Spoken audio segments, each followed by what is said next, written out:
T'es en avance. Je n'arrive jamais en retard, ni en avance d'ailleurs. J'arrive précisément à l'heure prévue. Et en quel honneur j'ai droit à la citation de Gandalf? La série Les Anneaux de Pouvoir sur Prime Video. Ok, alors première chose, je fais pas de classement pour les séries. Et deuxième chose, j'ai bien aimé Rings of Power. Tu te souviens de la discussion qu'on a eue l'autre fois? Je manque d'objectivité, c'est ça? Très bien. C'est vraiment beaucoup trop long pour rien, le scénario, les personnages, tout ne devient intéressant qu'à partir des 3 derniers épisodes, ce qui veut dire qu'on doit se farcir toute la série juste avant. Ce qui tient en haleine, c'est l'esthétique, les décors et les effets spéciaux. Mais bon, dans tout produit cinématographique, il faut réussir à marier le fond et la forme, et cette série n'a pas réussi ça, contrairement à la plupart des séries que j'ai vues cette année. Bah voilà quand tu veux. 10 secondes. Prêt à t'acharner sur les plus mauvais films de l'année. Oh oui, j'ai une pêche d'enfer. J'ai hâte de voir ça. Tous décinglés.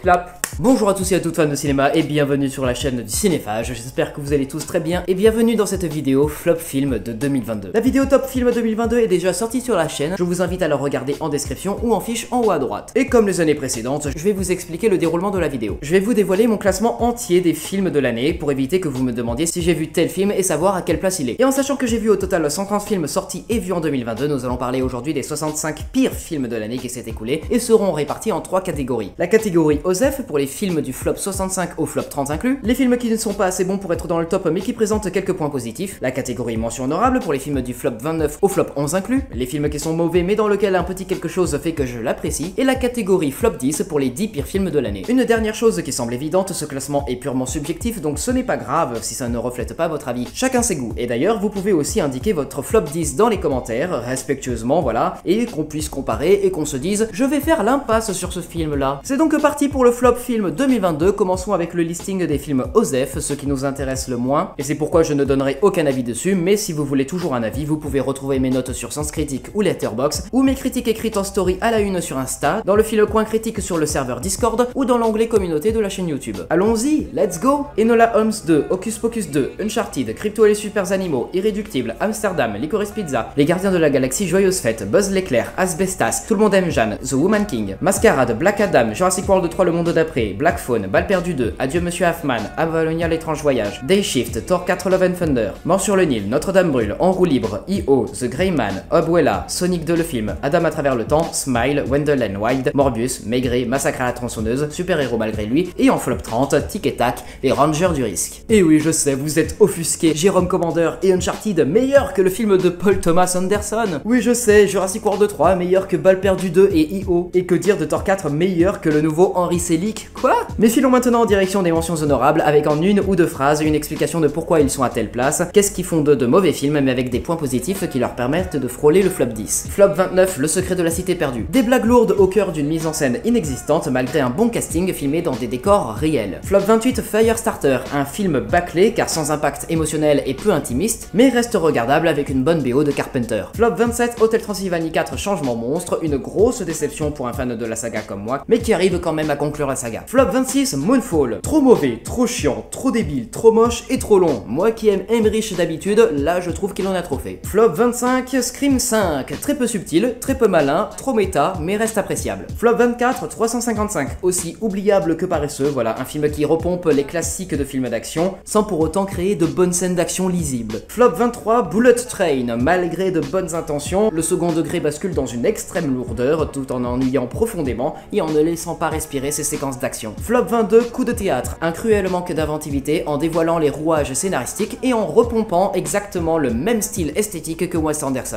Flop 21, maison de retraite, un film que j'ai trouvé sympa sur le moment mais dont je n'ai plus aucun souvenir, voilà, pas grand chose d'appréciable en fin de compte. Flop 20, le bal de l'enfer, un mix mal branlé de Get Out et de Wedding Nightmare, totalement fade, superficiel, cousu de fil blanc, aux artifices convenus, aux jumpscares flingués et à l'éclairage absent pendant les 2/3 du film. Flop 19, permis de construire, malgré un amour pour les paysages corses, c'est un vide scénaristique sans grande intention de mise en scène et qui repose trop sur les clichés. Flop 18, Esther 2 les origines, un raté profondément ennuyant, dépourvu d'âme, à la photographie dégueulasse et à la fin bâclée. Flop 17, Halloween Ends, une démystification du boogeyman pour au final avoir une conclusion décevante et un duel Michael Myers-Laurie Strode totalement décevant et qui est bazardé et ça manque d'impact. Flop 16, La nuit au musée 4, le retour de Kamon-Ra, une grosse merde décevante pour le nostalgique de la trilogie que je suis, irrespectueux au possible et complètement gogol, rien à sauver. Flop 15, L'année du requin, une comédie plate sans profondeur, malgré la présence d'un peu d'hémoglobine, et alourdie par des sous-intrigues forcées et peu utiles, beaucoup de scènes aussi reprises des Dents de la Mer pour au final avoir des effets spéciaux et pratiques, très moches et visibles. Flop 14, L'école du bien et du mal, un beau caca bien moche, très convenu et d'une longueur abyssale, même les acteurs n'arrivent pas à sauver le film. Flop 13, en même temps, un énorme ratage, qui n'est qu'un buddy movie fourre-tout, pas très bien foutu, très lourd et platonique, dommage parce que c'est Vincent Macaigne et Jonathan Cohen, ça aurait pu faire des étincelles. Flop 12, Ducobu 4, alias Ducobu président, voilà, aucune profondeur au scénario, aucune bonne intention de mise en scène, et le talent des acteurs enfants comme adultes frise le ridicule. Et l'accent allemand de Kanzleri habitant,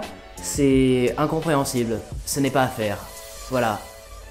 Dégagez du cobu président de ma tête. Et flop 11, Ogre, un film qui surprend par son incapacité à installer de la tension malgré son ambiance, car tout est fait en sobriété et en subtilité, avec des personnages peu crédibles campés par des acteurs qui en font des caisses. Voilà, si vous pensiez que voir Morbius ou le Philippe Lachaud être un meilleur film que Bullet Train, vous êtes pas au bout de vos surprises pour le flop 10 qui arrive tout de suite. Et maintenant, commençons avec le 10e pire film de l'année, let's go. En 10e position, Menteur. Je viens de voir une baleine. Bah oui, c'est la saison. Mais quelle saison? Il y a jamais eu de baleine à Nice. Jamais! Thomas Pesquet vient de nous avouer qu'il avait le vertige. Vous partez à sa place. T'es imprévisible. J'adore. Le film avec Tarek Boudali, Artus et Pauline Clément, c'était vraiment pas bien comme cette chanson. Parce que oui, le concept est cool, mais ça vient pas de lui, c'est un remake d'un film québécois de 2019. J'aurais bien voulu une histoire plus développée où les mensonges devenus réalité ne sont pas juste là pour tourner au ridicule les personnages. Mais ce n'est pas le cas, c'est raté. Heureusement le casting secondaire s'en sort, mais laissant Tarek ramer derrière. L'humour n'est vraiment pas assez travaillé, les sketchs sont très peu efficaces, rapidement très lourds et les sourires se font rares. Le récit n'avance jamais, et quand il avance, c'est rushé comme pas permis, ce qui va créer des incohérences scénaristiques, genre que deviennent les prêtres du début du film. Ah, et il y a aussi de mauvais effets spéciaux, voilà, pour ceux qui ont vu le film et le trailer, vous savez de quoi je parle, en parlant de la baleine. La baleine. C'est moche, putain! Bref, le film comporte des problèmes de mise en scène, d'écriture de personnages et de scénario, mais arrive à tenir debout grâce à un casting secondaire et à sa durée courte. Ce qui n'est pas le cas du film suivant. En 9e position, Alors on danse. Je les aime bien tous ces gens pourtant, mais j'ai pas le choix. On a toujours le choix. Bon alors on fait quoi? On a perdu parce qu'on joue petit bras. La vie est courte, il n'est jamais trop tard pour en profiter. Chacun chez soi était le 13e pire film de l'année dernière. Là c'est mieux, mais bon, c'est toujours pas bon. J'ai pas de soucis personnels avec Michel Larocque, mais c'est une mauvaise réalisatrice. C'est vraiment dommage que la partie question-réponse de l'avant-première ait été plus dynamique que le film quand on a dansé sur Bruno Mars. Pour un film qui parle de danse, les chansons qui ont été choisies ne s'y prêtent pas trop. Ok, les acteurs arrivent à me faire sourire par moments, mais les personnages me sont moyennement sympathiques parce que ce sont des bourgeois qui se plaignent d'avoir le moindre problème. Et certains messages du film sont ratés, voilà. Sans enjeu, sans divertissement, voilà ce que propose le film. Mais attendez, nous n'avons pas fini de voir des films français dans ce flop, restez éveillés. En 8e position, King. Est-ce que tu sais ce qu'ils vont lui faire s'il l'attrape? Si tu me vois pas à côté, je serai toujours avec toi, toujours.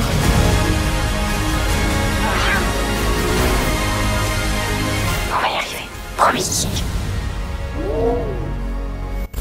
Le Loup et le Lion, Mia et le Lion Blanc, Mystère, Polly, Belle et Sébastien, ça c'était bien. Mais là c'est l'extrême contraire, c'est surjoué de fou. Et qu'est-ce que c'est mal écrit. Je veux dire, comment s'attacher à des personnages aussi cons, excessifs et caricaturaux en 1h40. Et c'est quoi ce bordel en Vulcania transformé en Puy du Fou, ça n'a aucun sens. Respectez un minimum la géographie des parcs d'attractions que vous essayez de filmer, d'accord? Que ça ait un peu de cohérence avec le monde dans lequel on vit. Parce que moi j'ai visité ces deux parcs d'attractions et ça ressemble pas du tout à ce qu'il y a dans le film. Bon, pourquoi est-ce qu'il est 8ème et pas 7ème? Parce que même s'ils avaient un lion sur le tournage, les effets spéciaux sur certaines scènes ne dérangent absolument pas. Ça reste bien rythmé et la relation entre Hugo et son père policier est la seule chose intéressante dans ce film et qui ne sonne pas faux du tout, contrairement au reste. C'est énormément décevant et ça n'arrive à procurer aucune émotion alors que c'est un putain de bébé lion. Bon allez, on va parler d'une autre grosse déception française.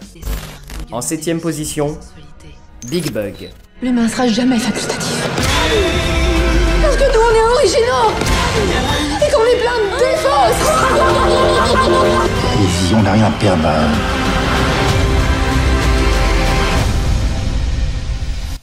Comment le réalisateur du fabuleux Destin d'Amélie Poulain a pu réaliser cette chose sur Netflix? Les comédiens forcent beaucoup trop leur jeu, ce qui n'est pas aidé par les dialogues très cringe, et le scénario dans l'ensemble c'est juste Horny the Movie. C'est dingue à voir, qu'on parle que de cul et de sortir de la maison. Et voir ça pendant 2 heures dans un film de SF, non merci. Et putain, c'est un film de SF français, c'est une catastrophe. Les effets numériques sont hideux, les apparitions des écrans pour donner du contexte à l'histoire font cheap et n'ont aucun sens. Sans compter que son discours sur la technologie est trop simpliste et problématique. La seule chose qui pourrait être à retenir de ce film, c'est le personnage d'Isabelle Nanty. Et sinon, de toute façon, les androïdes sont plus intéressants que les humains. Ce film est une satire d'anticipation embarrassante, réactionnaire et grossière. Embarrassant, réact et grossier, ça caractérise bien le prochain film, tiens. En 6ème position, qu'est-ce qu'on a tous fait au bon Dieu? Je peux goûter la sauce? Tu t'as regardé? Tu es gras comme un facouché. Femelle sadique. Qu'est-ce qu'on a tous fait au bon Dieu, Claude? J'en sais rien. Effectivement, qu'est-ce qu'on a tous fait au bon Dieu pour mériter un 3ème film? Et qu'est-ce que j'ai fait au bon Dieu pour dormir jusqu'à 13h et donc du coup devoir filmer cette vidéo à 17h au moment où la lumière disparaît? Faudrait que l'âge de départ à la retraite soit baissé pour que Philippe de Chauvron arrête de faire des films racistes. Comme on s'y attendait, le film est très mauvais, joué avec le cul, et ce qui n'est pas aidé par un scénario qui tourne toujours en rond autour de sous-intrigues inintéressantes et complètement inutiles à la trame narrative principale. Ceci dit, je serai un peu positif en disant que le film est certainement le plus chiant mais le moins raciste des 3 films. Le deuxième l'emportant haut la main. Parce que, bon, le récit arrive à se calmer en se recentrant sur le couple Verneuil comme lors de la scène de la montgolfière. Mais sinon, ce n'est fait que de vide, toujours cliché et grotesque. Grotesque comme l'est le prochain film. En 5ème position, L'Âge de glace 6, les aventures de Buck Wild. C'est l'occasion rêvée de faire nos preuves. Leur manque d'intelligence est... Notre destin nous attend. Oh, le destin, ça fait mal. Par leur maladresse et leur incompétence. Qu'est-ce que c'est que cette merde? Je n'arrive pas à croire que Disney ait fait fermer les studios Blue Sky pour pondre cette chiasse. L'animation est hideuse, les personnages superficiels au possible, et ça respecte très moyennement la chronologie et l'univers de la saga. Tu vas me dire, exactement comme le retour de Kamundra. Le méchant est ridicule, les enjeux inexistants, il y a peut-être juste le final qui est un peu émotif, voilà, entre Crash, Eddie et Ellie. Mais sinon c'est consternant de conneries, d'ennuis, de va te faire foutre le respect, on l'a mangé. Y a rien à sauver, moi qui voulais un 6ème L'Âge de glace parce que j'étais déçu du 5ème. Je m'attendais pas à avoir cette chose vomitive. Vomitive, presque comme le prochain film qui sera au pied du podium et qui repartira avec la médaille du déshonneur du 4ème. En 4ème position, 365 DNI 3 l'année d'après. Il faut le laisser s'en aller.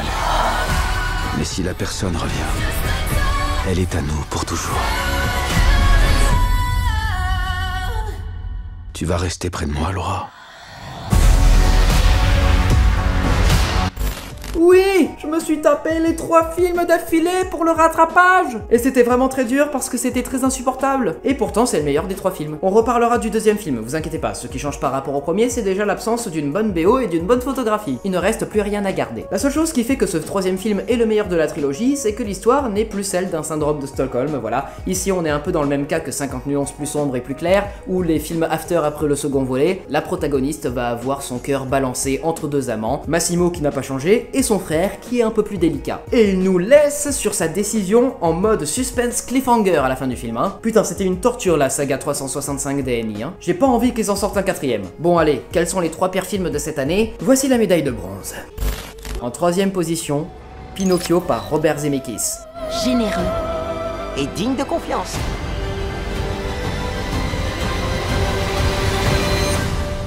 Tu seras à jamais mon vrai petit garçon. On a parlé du film de Guillermo del Toro sorti sur Netflix dans le top film. Je suis déjà pas un fan du classique d'animation Disney. Mais là, c'était vraiment compliqué à endurer, vu que Zemeckis est aux abonnés absents dans son propre film. Pour avoir revu le film d'animation juste avant, je peux vous confirmer, je vous certifie, de la totale fainéantise de ce film, en reprenant la plupart du temps les mêmes répliques et parfois les mêmes mouvements de plans. Et sinon, c'est pour faire des plans fixes et des chants contre chants totalement sans aucun rythme, ce qui nous fait demander où est passé le talent de mise en scène de Robert Zemeckis, réalisateur de Forrest Gump et de Retour vers le futur, je le rappelle, et Geppetto qui a des horloges à l'effigie des films Disney, c'est la plus grosse incarnation d'un cruel manque de subtilité. Où est-ce la marque de cynisme du film? Le choix est compliqué. Le film est donc dépourvu d'originalité, et quand ça essaye de s'aventurer sur de nouveaux sentiers, comme celui du personnage de la marionnettiste Fabiana, tout est abandonné, et rien de nouveau n'est apporté. Quand on démarre une nouvelle péripétie, c'est ultra expédié, et ça sort totalement de nulle part, genre l'intervention du cocher et de Crapule, ou bien les scènes avec Monstro, dont j'apprécie quand même le nouveau design. Et en parlant de choses expédiées, il y a un sérieux problème de VFX, et je ne parle pas seulement des fonds verts ultra voyants. Déjà les CGI de Cléo, Figaro, Sophia et Jiminy, c'est juste affreux, voilà, sauvez-moi les yeux docteur. Même les bières de l'île enchantée sont en CGI, je déconne même pas, c'est horrible. Et c'est dommage parce que, je pense que c'est le moment le plus original du film avec une multitude de décors, mais presque toutes les incrustations sont aberrantes. Voilà, Tom Hanks qui ne touche pas Pinocchio quand il est supposé le porter, ce n'est pas censé être aussi visible. C'est à classer comme l'un des plus mauvais remakes live action Disney, voilà. Donc allez voir l'adaptation de Matteo Garrone sur Prime Video ou celui de Guillermo del Toro sur Netflix, c'est vraiment beaucoup mieux. Mais on approche du néant scénaristique avec le film qui a obtenu la médaille d'argent du pire film de l'année 2022. Je parle bien sûr de... En deuxième position, 365 DNI 2, le lendemain.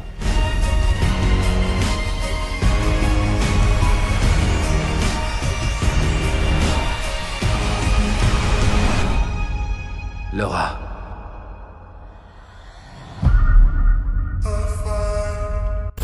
Ce film n'est pas un film, c'est une succession d'images, avec des bribes de dialogue, avec un fil scénaristique qui semble sortir du chemin de syndrome de Stockholm, mais c'est pour aller vers un autre gars cliché, baraqué et toxique. Et ces séquences d'images, sans quelque scénario intriguant que ce soit, est entrecoupées de séquences porno sous fond de musique pop interchangeable. Rien n'est raconté, rien n'est suggéré, tout est prétexte à montrer des scènes de cul sans grand intérêt, comme une saison de Elite au centre d'un vide scénaristique qui ferait concurrence aux meilleurs professionnels d'hypnose du sommeil. Et c'est en ça qu'on nous propose le pire film Netflix de l'année, mais aussi le pire film que j'ai vu sur la plateforme. Mais rien n'égalera, mesdames et messieurs, celui qui a obtenu la médaille d'or. Mon pire film de 2022, c'est... En première position, Arthur Malédiction. La lune est pleine. On va s'occuper de toi.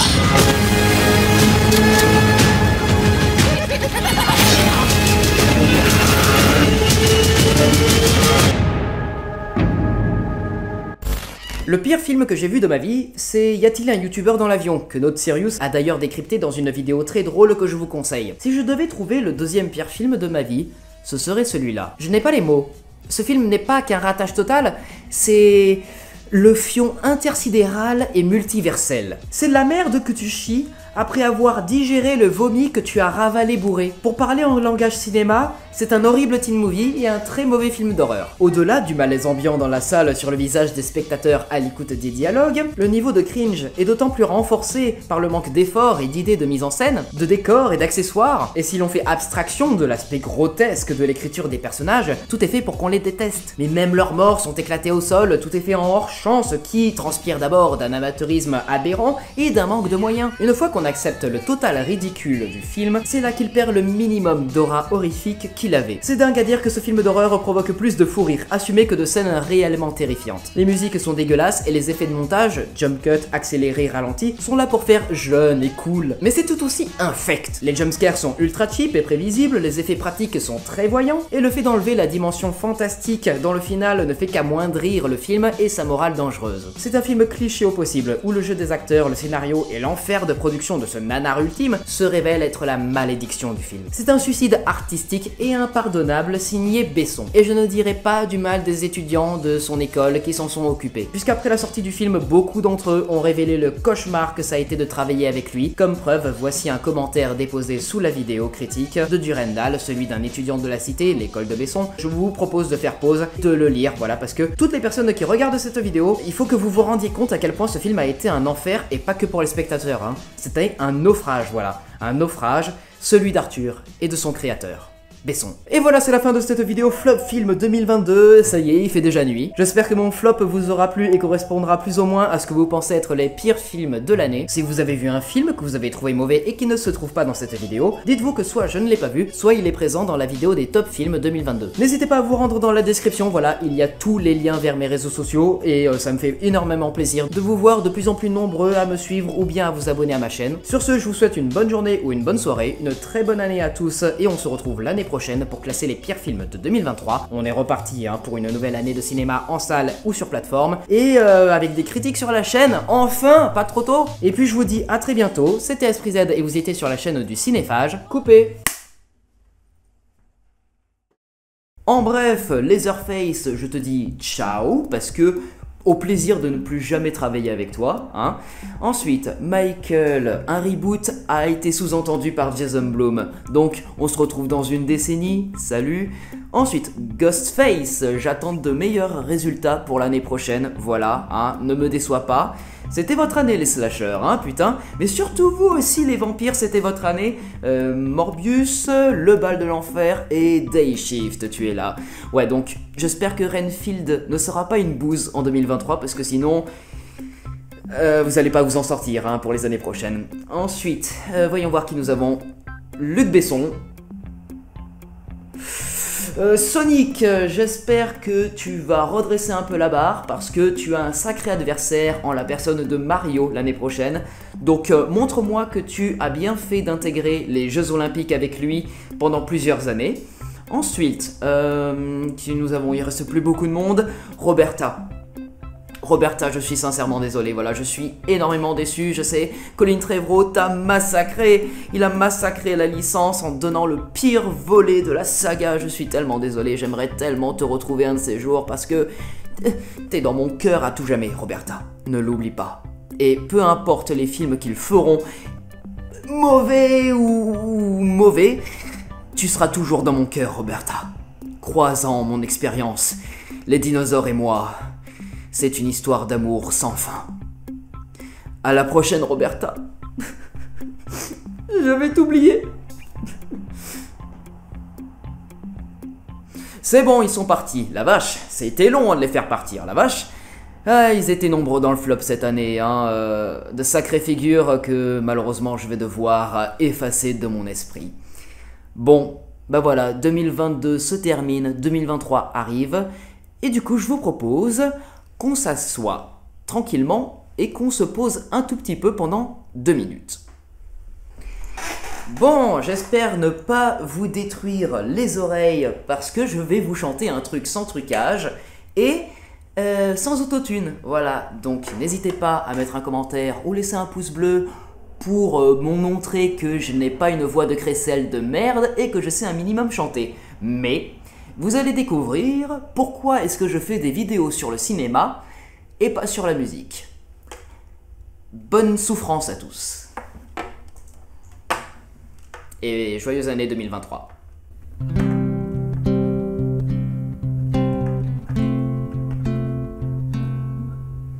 Wise men say only fools rush in, but I can't help falling in love with you. Shall I stay? Would it be a sin if I can't